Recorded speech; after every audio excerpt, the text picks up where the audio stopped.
Check link to Bethesda.net account status. Log in to your link to Bethesda.net account on a web browser and ensure it's active and in good standing.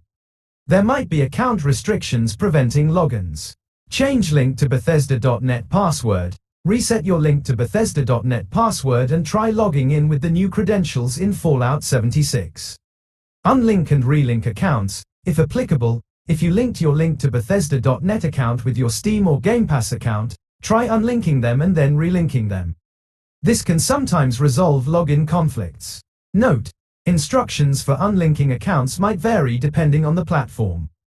Consult Bethesda's or your platform's support page for specific steps. Troubleshooting game files. Verify game files. Steam. If you're playing through Steam, try verifying the game files.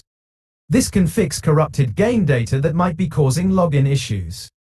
Reinstall Fallout 76, last resort. As a last resort, consider reinstalling Fallout 76. This will ensure you have the latest game files and eliminates the possibility of corrupted data causing the login error. Additional tips. Report the issue. If none of these solutions work, report the issue to Bethesda support.